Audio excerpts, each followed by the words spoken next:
Hi everyone, welcome back to my channel. ఈరోజు అయితే నేను మీకు మంచి టాపిక్తో మీ ముందుకైతే వచ్చేసాను. అండ్ ఈరోజు రెసిపీస్ వచ్చేసి పప్పు టమాటా గోరుచిక్కుడుకాయ ఫ్రై అనమాట. గోరుచిక్కుడుకాయ ఫ్రై అయితే డయాబెటీస్ ఉన్న వాళ్ళకి లేని వాళ్ళకి కూడా చాలా చాలా మంచిది. ఇందులో ఫైబర్ అనేది ఎక్కువగా ఉంటుంది కదా. సో ఏంటంటే దీనివల్ల మనకి కాన్స్టిపేషన్ ఉన్న వాళ్ళకి ఇంకా మంచిది అనమాట. సో తప్పకుండా తినండి ఈ కూరగాయని. అండ్ ఈ కాంబినేషన్ ఎవరికైతే ఇష్టమో కామెంట్ చేయండి. అండ్ ఇంకో విషయం వచ్చేసి ఈరోజు అయితే ఏం చెప్పాలనుకుంటున్నానంటే కోపం గురించి అనమాట. కోపం అనేది ప్రతి ఒక్కరికి వస్తుంది, రాకపోతే మనం మనుషులమైతే కాదు కదా. ఎందుకంటే ప్రతి ఎమోషన్స్ అనేవి మనకు ఉంటాయి కదా. కోపము, ద్వేషము, పగలు, ఇంకా సంతోషము అన్నీ ఉంటాయి మనకి. కన్నీళ్ళు అన్నీ కూడా ఎమోషన్స్ అనేవి దేవుడు అనేవారు పెట్టారు కదా. సో ఏంటంటే మనకి ఎక్కువగా కోపం వచ్చినప్పుడు బాగా ఎక్కువగా గొడవలు అయ్యే ఛాన్సెస్ ఉంటాయి. కాబట్టి దాని గురించి అయితే నేను మీతో డిస్కస్ చేయాలనుకుంటున్నాను. మనకి కోపం ఎక్కువగా వచ్చినప్పుడు ఏంటంటే మనం దాని నుంచి ఏ విధంగా విడుదల పొందాలి, ఏ విధంగా ఓవర్కమ్ అవ్వాలో నేనైతే కొన్ని చిట్కాలు అయితే చెప్తాను. మీకు నచ్చితే తప్పకుండా కామెంట్ చేయండి.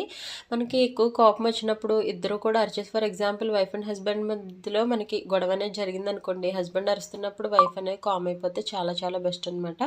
అప్పుడు ఏమవుతుందంటే ఆ గొడవ అనేది పెంచడం అనేది తగ్గుతుందనమాట. కొన్ని విషయాల్లో నేను చెప్తున్నాను, ఇంకా మరీ సీరియస్ విషయాలు అయితే అవి కాదులేండి. మామూలుగా జనరల్గా కోపం వచ్చే విషయాల్లో నేను చెప్తున్నాను అనమాట. ఇంక భరించలేనివి అయితే ఎవరు ఏం చేయలేం కదా. సో ఏంటంటే కొన్ని విషయాల్లో ఏంటంటే మనం కామ్ అయిపోవడం బెస్ట్. ఆ టైంలో ఏంటంటే మనం కళ్ళు మూసుకొని 1 2 3 లెక్క పెట్టుకోవడం బెస్ట్ అనమాట. లేదంటే ఐదర్ మెడిటేషన్ చేసుకోవడం చాలా బెస్ట్.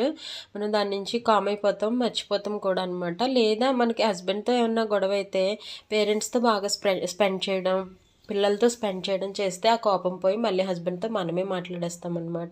లేదా మనం అంత సైలెంట్గా ఉండడం చూసి ఎదురు తిరిగి మాట్లాడకపోవడం చూసి వాళ్ళకే మన మీద ఒక వాల్యూ అనేది పెరుగుతుందన్నమాట. చూసావు ఎన్నిసార్లు అరిచినా కూడా తను నన్ను అరవటం లేదు, పాపం ఎంత కామ్గా ఉంటుందని వాళ్ళల్లో మార్పు అనేది మనం చూస్తామన్నమాట. ఇది అవునా కాదా కామెంట్ చేయండి. అండ్ అలాగనే మనం అస్తమాలు ఉండలేమనుకోండి, కాకపోతే ఎక్కువగా అరుచుకోకూడదు, ఎక్కువగా ఇలా ఉంటే మంచిదని నేను చెప్తున్నాను అనమాట.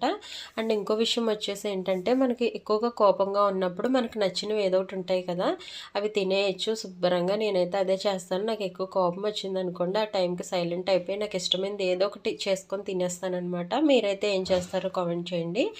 అండ్ ఇంకో విషయం వచ్చేసి మనకి నచ్చిన మ్యూజిక్ కానీ ఏదో ఒకటి ఉంటాయి కదా, అవన్నీ వినటం, సైలెంట్ మ్యూజిక్లు కానీ, ఏదైనా పార్క్కి వెళ్ళడం కానీ, వాకింగ్ చేసుకోవడం, లేదా ఇష్టమైన వాళ్ళతో మాట్లాడుకోవడం, ఫ్రెండ్స్ తోటి ఇలా స్పెండ్ చేస్తే మనం దాని నుంచి బయటకు వచ్చేస్తాం అనమాట. సో కోపం అనేది కోపం చాలా చాలా డేంజర్ అనమాట. దానివల్ల ఏవేవో జరుగుతున్నాయి. అండ్ వచ్చేసి ఆస్తుల విషయంలో కానీ, లవ్ మ్యారేజ్ చేసుకున్నారని అదని ఇదని రిలేటివ్సే చంపేసుకుంటున్నారు. అంత కోపం అనేది చాలా చాలా, తన కోపమే తనకి శత్రువు అనేది మనం విన్నాం కదా. సో దాని నుంచి అయితే బయటకు వచ్చేద్దాము, ఏదో ఒక చిట్కా అనేది మనం పాటించేద్దాం అనమాట. సో ఈ విధంగా అయితే నేను మీతో షేర్ చేసుకున్నాను. మీకు నచ్చితే మాత్రం తప్పకుండా లైక్ చేయండి, కామెంట్ చేయండి.